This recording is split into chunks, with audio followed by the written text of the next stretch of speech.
I'm curious y'all's reaction. We talked about this a little bit last week with Melissa Hargrave, but it does feel unfortunate to be oftentimes telling people like, well, you got to stick with it. It's not just going to take one session. Like you're going to have to continue. You're going to have to be Oh, willing to for work sure. at it, while also telling people like, nah, if this doesn't work, move on. Don't feel stuck in those ways. And I know that can be sort of a difficult balance to strike. Do y'all have any insights for how to navigate that like gut level reaction of no, fuck this is not the right person for me, while also wanting to have a little bit of stick to itiveness? Um, yeah, I think that seeing a therapist, I'm just speaking for myself, seeing a therapist is a place in which we learn how to live the polarity of all things, rigidity and chaos, all that kind of stuff. And I think that speaking earlier to what I was saying about will, um, whenever you think about like willfulness, you're full of will. Um, I can put gas in my car so I know it will drive. I can register my car, but it takes some willingness to throw myself onto the road to know that I might die. I could die when I hit the road, and it doesn't matter how much willfulness I have. I have to be willing to risk the mystery of the unknown. Mm-hmm. And I have to live the polarity of willfulness and willingness in order to really live life. If I go in one direction, then it's OCD of willfulness. If I go in the other direction, then it's like my life is chaotic and lackluster and I can't get anything done.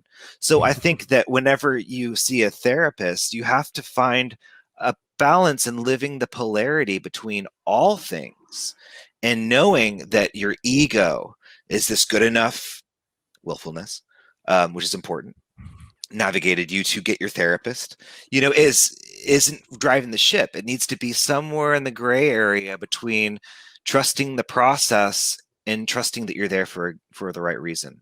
Mm-hmm. Well, I would say my key indicator is does the therapist motivate you? Do you feel hope? Do you feel like, oh, there's something here, I want more of it? That's what brings a client back to the next session. And if you're, as a therapist, if you're not in tune with the client and not, if you're playing with dinosaurs, they might not want to come back to the next session. So, I mean, there's some responsibility on our side as a therapist to show the person hope so that they feel like this is valuable use of my time. Yeah. And that's a fine skill.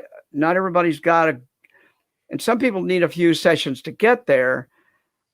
I don't have a solution to the problem. I mean, I've had my share of people who came the first session, I never saw them again.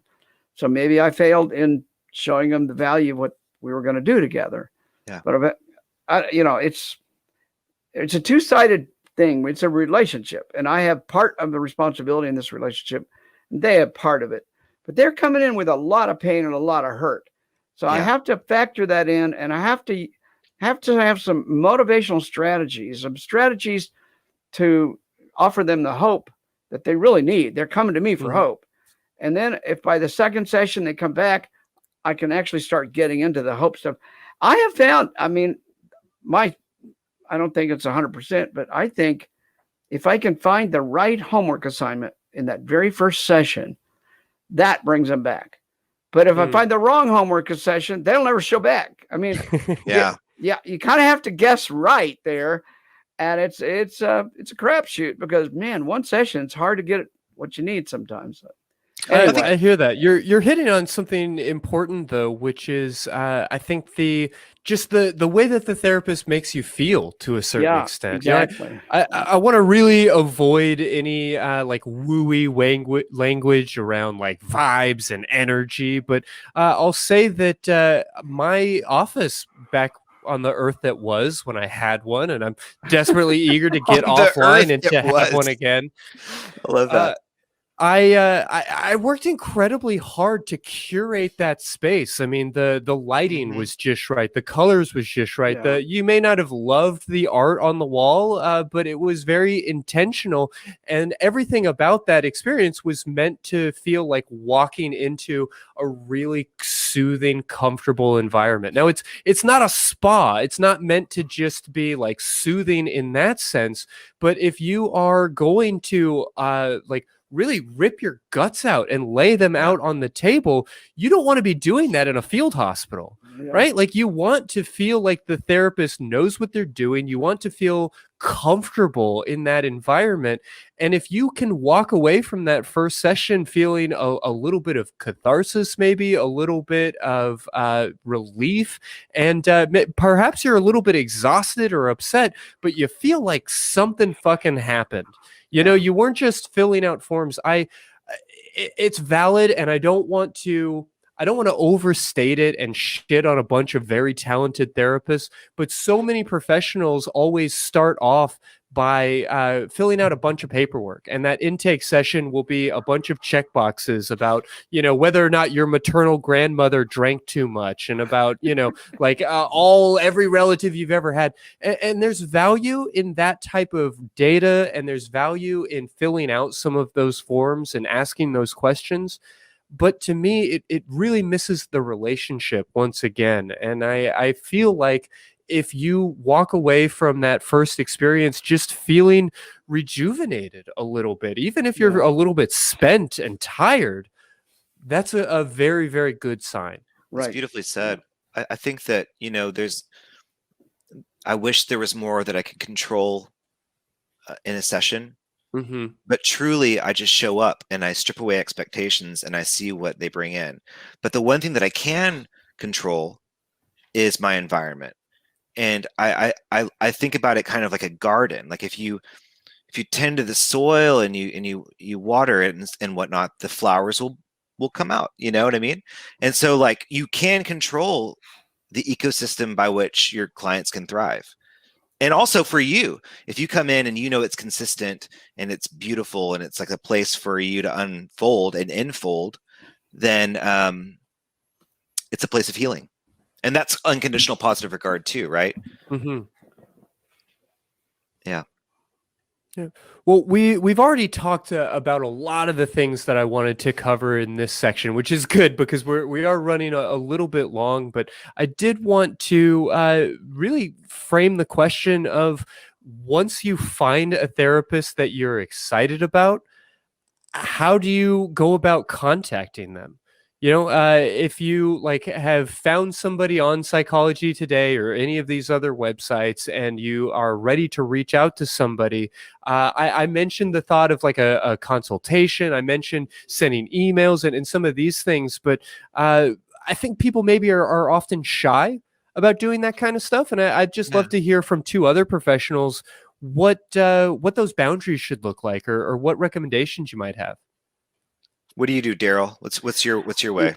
I had a procedure I went through, and I found it really worked well. I think it's kind of unconventional, maybe, but that's just me, the way I did it. Cool. I would almost always get an email probably from somebody, and it was almost a referral. I would say huge amount of my clients were always referrals from somewhere else. So I had that advantage. When you've been around long enough, you could build that up.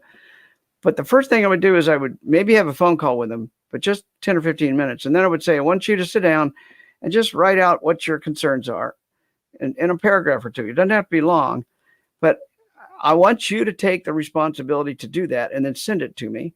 And then let's set a time. I never did the 30-minute preliminary consultations. That really kind of happened over the 15 minutes on the phone and then them writing out everything. Mm-hmm. Now, the interesting thing was, in them having to write it out, they're making a commitment in a way that helps me know what I need to do. It also helped me a few times say, I don't think I'm the right person for you.